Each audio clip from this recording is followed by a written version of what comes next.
Welcome back. The Human Rights Campaign reports that 2020 has already seen at least 21 transgender or gender nonconforming people fatally shot or killed by other violent means, fueling Black Trans Life Matter movements during these times of civil unrest.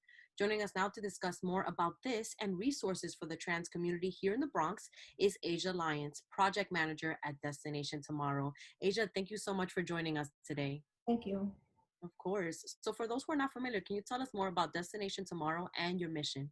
Sure. So Destination Tomorrow is the only LGBT center in the Bronx. So we provide services to LGBT folks and we don't turn anyone away. So of course, we're located in the South Bronx, and we believe that no one should have to leave their neighborhood to access LGBTQ specific services. It is our belief that regardless of your sexual orientation or gender expression or gender identity, everyone has a space and deserves a space to call their own. And our mission is driven around economic empowerment, right? So we want to make sure that our community focuses on their educational goals, their practical life skills, right? And leading, making sure that we give them the emergency treatment, housing, healthcare services that they need in order to have a healthy and balanced life.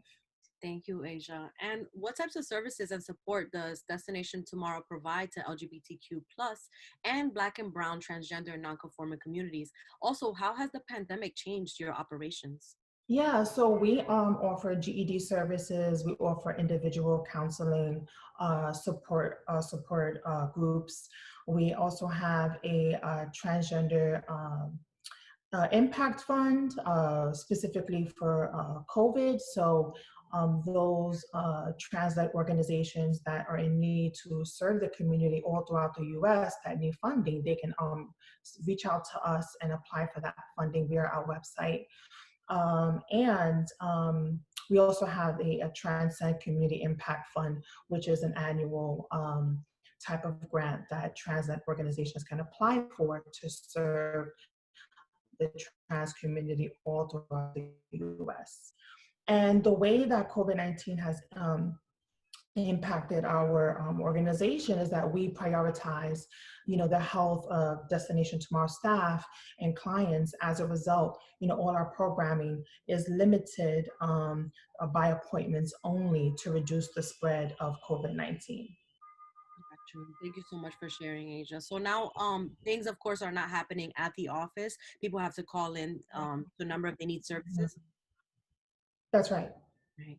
And something else that you're doing virtually is also, I wanted to discuss the girls group. It's a virtual discussion that you lead for cis and trans women. Can you tell us more about that? Yeah, so it's a wonderful addition to our programming.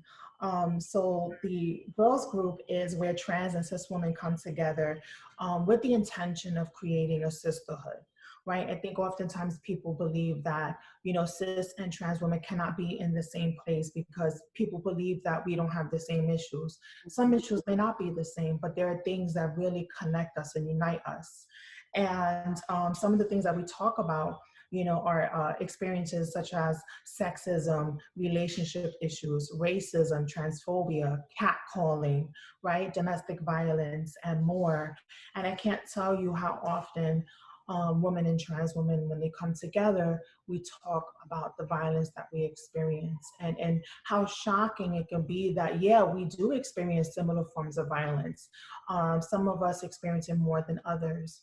And it's really important to have this type of programming to provide support, especially during the pandemic, especially when the violence against trans people are increasing at a rapid rate. Yes. And Asia, for anyone listening right now, how can people join the conversations that happen during girls group? So when they call us, they can schedule an intake with myself or my colleague Nia, and we'll do an intake to see if they're a good fit for the group, right? Because we want people to come in with good intentions. We want people to respect the privacy and confidentiality of the group as we talk about very heavy topics. They are just full of passion, and it's so good to see all of us come together to find some peace, solidarity, and create safety and sisterhood. All right. Thank you, Aisha. And what's that number? Just so we can put it up on the screen. Yes.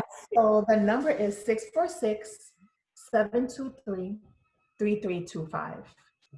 And you can also email us at info@destinationtomorrow.org. Thank you, Asia. And as we stated in the beginning, violence against trans lives in our community has taken the lives of countless trans women. Most recently, Tiffany Harris here in the Bronx. Tiffany is reported to have been the 24th violent death of a transgender or gender non-conforming person this year in the United States. And this is not counting so many others who may have not been reported or misreported. Please talk to us about the uptick in violence against the transgender community and issues of misreporting and erasure in the community. Yeah, so one of the biggest contributions to the rise in trans-related violence is that trans people are more visible for about the past decade, right? So people are not having meaningful conversations and dialogue with the trans community.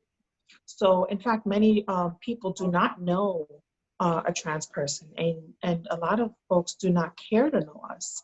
So that just adds to the beliefs and stereotypes people have of us. In addition, people who have experienced violence don't feel comfortable reporting violence to the police because they feel that police will not protect them. And lastly, our current political climate has contributed to the violence against trans women. So we see the president and his administration making decisions that negatively impact trans people, which sends a message that trans people are not worthy to protect and that it's okay to harm us. I mean, you could look at the death of Tiffany Harris, right? At first, the police were unable to identify who she was, right? And inaccurately misgendered her. So these are the things that trans people generally face. So a lot of the violence or even murders are underreported because of the misgendering. And Asia, can you also help us understand more of the challenges that the trans community faces, especially during COVID-19, during the pandemic? Yeah, no, that's a really great question. So trans people are disproportionately impacted by COVID-19. So many have not been employed and do not qualify for unemployment. Many are experiencing food insecurities. Access to healthcare has been lacking. And many trans people with COVID-19 symptoms have not accessed healthcare due to fear of discrimination. And we also have lost transgender people due to COVID. And now, of course, I really define the trans women of color helped start the fight for LGBTQ liberation. And today, during the Black Lives Matter movements, people are holding space and highlighting the vulnerable trans community through the Black Trans Lives Matter movement. Can you help us understand the importance of solidarity and visibility during these times of civil unrest? Yeah, I do want to respond to that in a different way, right? I think that when you ask Black trans women if they feel supported by the Black Lives Matter movement around the area of trans-related murders, they will tell you that they do not feel supported. Many Black trans women are being murdered by the hands of Black men, and they would like to see Black Lives Matter stand in solidarity with Black trans women to address this issue.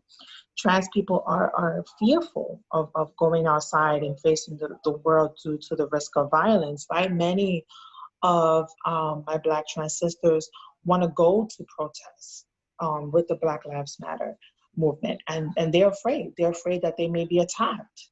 And you can just look at the many forms of violence they experience on social media. You know, the violence is usually brutal, and nobody wants to experience that. People want to feel safe no matter where they go. Right.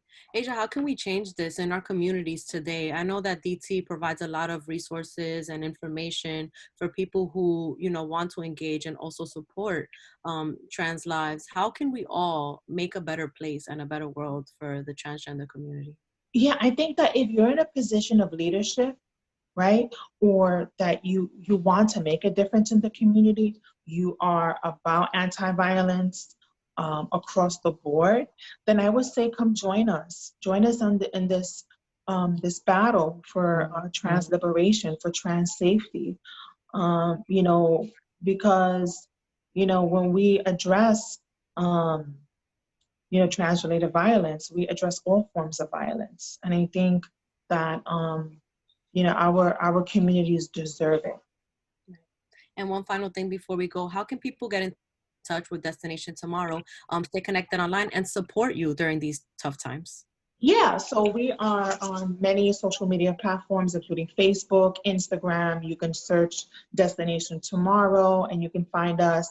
You can also contact us at 646-723-3325, or email us at info@destinationtomorrow.org. Thank you so much, Asia, for your time today, and thank you for all the work that you're doing within our community. Thank you so much. Thank you. Folks, again, you can stay in touch with Destination Tomorrow by calling them at 646-723-3325. You can also visit their website at destinationtomorrow.org and follow them on Instagram at Destination Tomorrow 452, Facebook at Destination Tomorrow, and Twitter at Dest2, the number 2, Morrow. We'll be right back.